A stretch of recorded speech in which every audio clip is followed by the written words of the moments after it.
Au chapitre pour cette séance, lequel? Celui des polygones. Poly veut dire plusieurs, gone veut dire angle. Donc un polygone est une figure où il y a plusieurs côtés, plusieurs angles. Alors, définition. Un polygone est une ligne brisée, ça veut dire cassée et fermée. Regardez, A, B, BC et AC sont trois segments, mais c'est une ligne qui est fermée. Voilà pour le triangle. Voilà pour un quadrilatère. Ligne brisée, fermée. Ici, il y a 5 côtés, 5 angles. Alors, penta veut dire 5. Hexa veut dire 6. Octo veut dire 8. Nano veut dire 9. Déca veut dire 10. Et dodéca veut dire 12. Voilà. Donc, un polygone de 6 côtés s'appelle hexagone. Un polygone de 8 côtés s'appelle octogone. 9 côtés, nanogone. 10 côtés, déca. Déca veut dire 10. Et dodéca, c'est 12 côtés. Bien. Alors, donc, des exemples de polygones, le triangle, le quadrilatère, le pentagone et l'hexagone. Voilà, 6 côtés. 1, 2, 3, 4, 5, 6. Alors, passons, bien sûr, à une étude poussée sur le triangle. Voilà un triangle. L'année prochaine, on va démontrer que la somme des trois angles a pour mesure 180 degrés. L'angle A plus B plus C, la somme des mesures des trois angles est égale à 180 degrés. C'est seulement l'an prochain que ce sera démontré. Cette année, vous l'acceptez. Alors, cas particulier, triangle rectangle, ça veut dire qu'il a un angle droit. Rect veut dire droit, angle droit. Le voilà, l'angle droit. Or, la somme des trois angles a pour mesure 180 degrés. A mesure 90 degrés. Donc, regardez, B plus C égale 90. Puisque A mesure à lui tout seul 90, il reste pour B et C 90 degrés. Ça veut dire que les deux angles aigus d'un triangle rectangle mesurent à eux deux 90 degrés. Les angles aigus d'un triangle rectangle ont pour somme 90 degrés. Ça veut dire qu'ils sont complémentaires. Un exemple, si on nous dit B égale 50 degrés, alors vous écrivez que 50 plus C égale 90, d'où C égale 90 degrés moins 50, c'est-à-dire C égale 40 degrés. Donc, à retenir, la somme des mesures des trois angles d'un triangle quelconque est égale à 180 degrés. Soyez tranquille, vous ne l'oublierez pas, tellement on s'en sert dans les problèmes. Triangle isocèle. Ces angles à la base, voici la base. Ces angles à la base ont la même mesure. Et je sais que pour aller vite, on dit les angles à la base sont égaux. Ça veut dire ont la même mesure.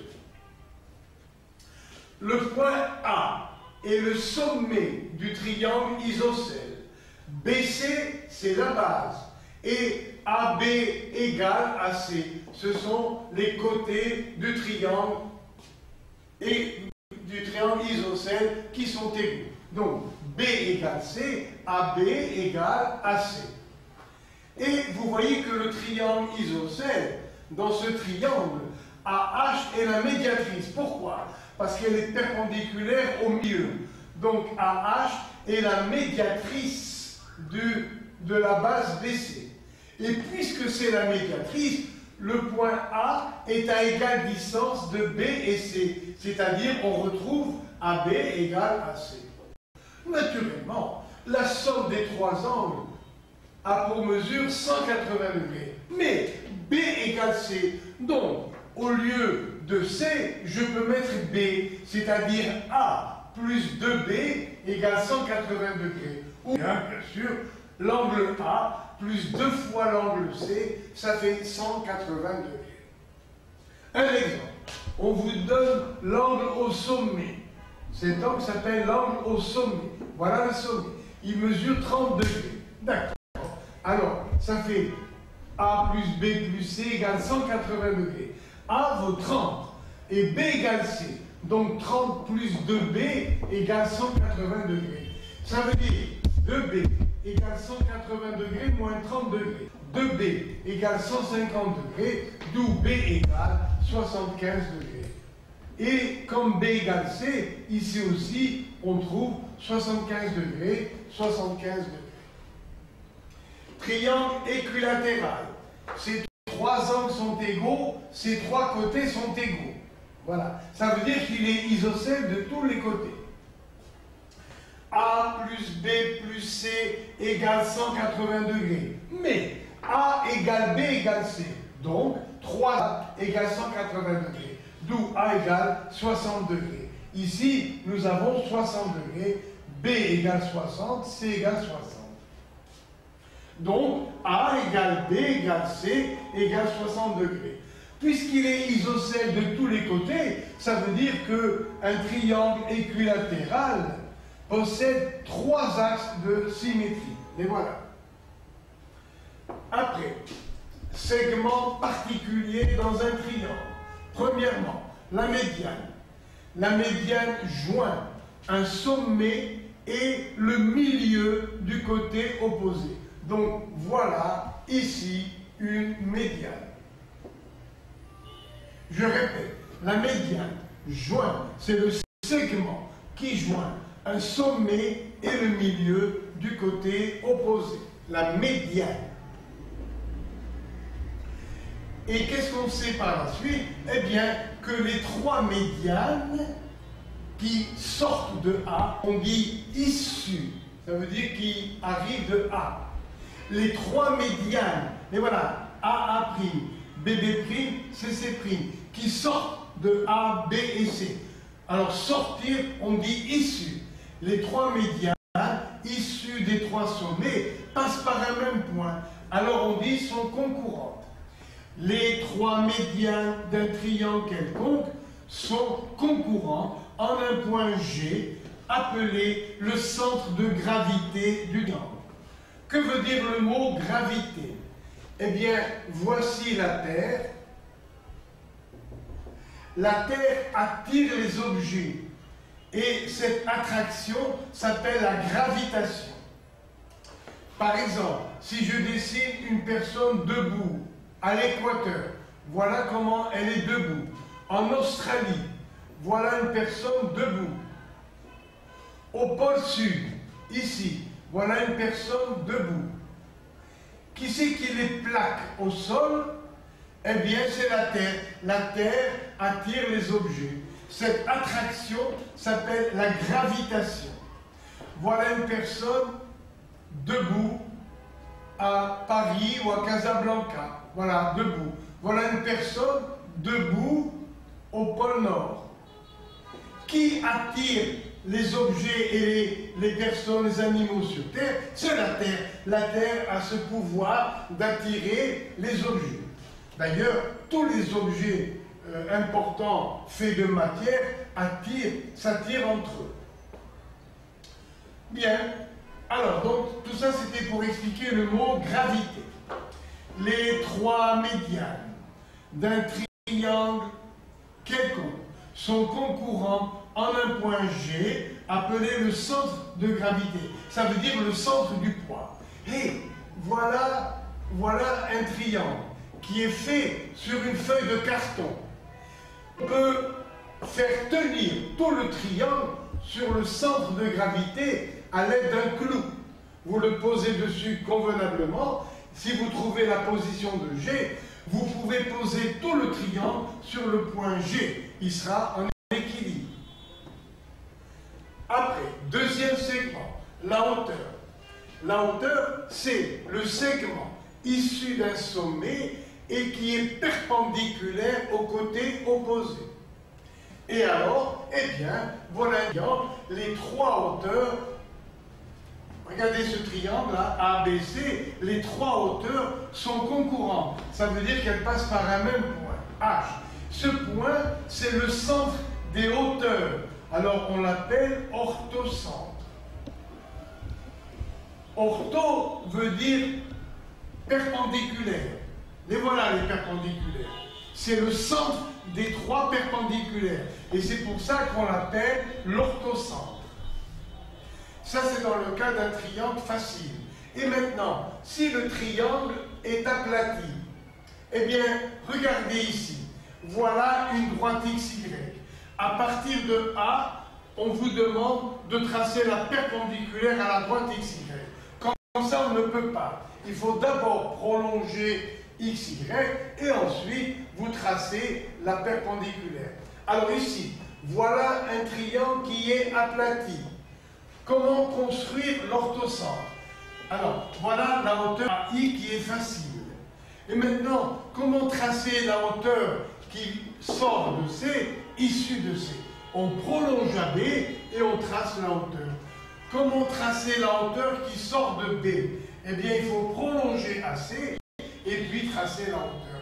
Et encore une fois, les trois hauteurs sont concurrentes, c'est-à-dire passent par un même point.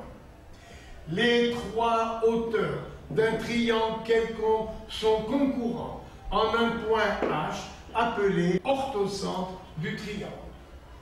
Alors, le temps d'effacer pour passer à la suite, c'est-à-dire les bissectrices et les quadrilatères particuliers.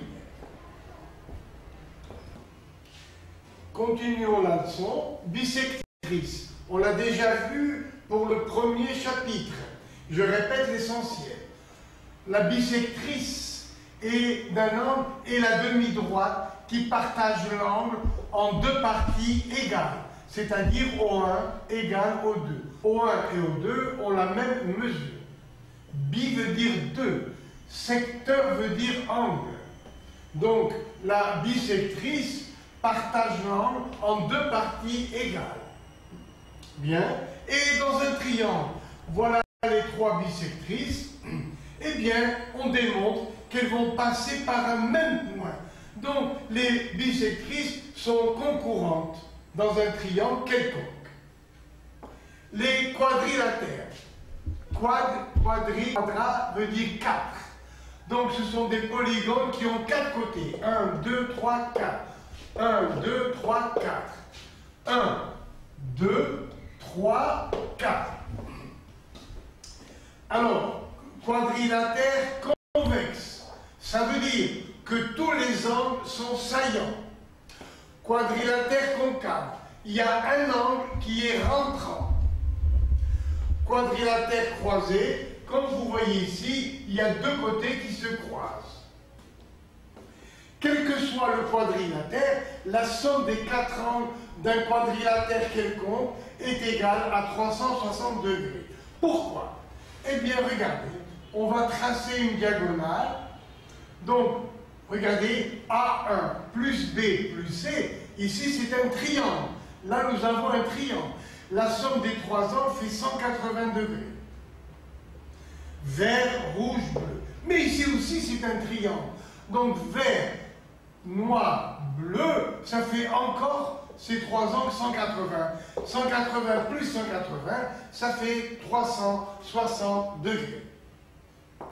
Ici, par exemple, regardez, vous avez, voilà, ces trois angles, c'est un triangle, les trois angles valent 180. Ici aussi, 180, et la somme des angles est égale à 360 degrés. Alors, quadrilatère particulier. Premièrement, le parallélogramme. Le parallélogramme est un quadrilatère dont les côtés opposés ont la même longueur. Les angles opposés ont la même mesure. Les diagonales se coupent en leur milieu, c'est-à-dire le point O est le milieu de AC, le point O est le milieu de BD. Alors je reprends. Dans un parallélogramme, les côtés opposés sont parallèles. Les angles opposés ont la même mesure. Et deux angles, regardez, A et B qui se suivent ont pour somme 180 degrés. Qui se suivent, on dit consécutifs. Deux angles qui se suivent s'appellent angles consécutifs. Donc, regardez, les côtés opposés sont parallèles et en même temps de même longueur. Les angles opposés ont la même mesure, c'est-à-dire D égale B, A égale C. Grâce aux couleurs, ça se voit bien. Et les diagonales se coupent en un point O qui est le milieu de la diagonale C et aussi le milieu de la diagonale BD. Et on dit les diagonales se coupent en leur milieu. Rectangle. Eh bien, dans un rectangle, les quatre angles sont droits. Les côtés opposés sont égaux, de même longueur. Voilà. Les diagonales se coupent en leur milieu. O est le milieu de BD et O est le milieu de AC. Mais en plus, dans un rectangle, les diagonales ont la même longueur. Regardez, AC et BD ont la même longueur dans un rectangle. Mais ici, non. AC, ça se voit, n'est pas égal à BD. Attention, c'est seulement dans un rectangle. Alors, dans un rectangle, on a toutes les propriétés précédentes du parallélogramme. En plus, on peut dire que A égale B égale C égale D égale 90 degrés. Les quatre angles sont droits. En plus, les diagonales ont la même longueur. Le losange. Alors, dans un losange, les diagonales sont perpendiculaires en leur milieu. Bien sûr, on a toutes les propriétés du parallélogramme, c'est-à-dire AC et BC parallèles. DC et AB sont parallèles, et en plus, on peut dire que les quatre côtés ont la même longueur. En plus, donc, les quatre côtés, AD égale BC égale CB égale AB. Les quatre côtés ont la même longueur. En plus, les diagonales sont perpendiculaires à leur milieu. On peut retenir en disant les diagonales sont médiatrices l'une de l'autre. Voilà donc pour le losange. Alors, le losange est un parallélogramme dont les quatre côtés ont la même longueur. Alors, tel que AB égale BC égale CD égale AD. Voilà. Le carré. Et le carré a toutes les propriétés du rectangle et celles du losange. Toutes. Voilà donc pour les quadrilatères particuliers. Alors, je vous remercie et je vous dis à la prochaine séance.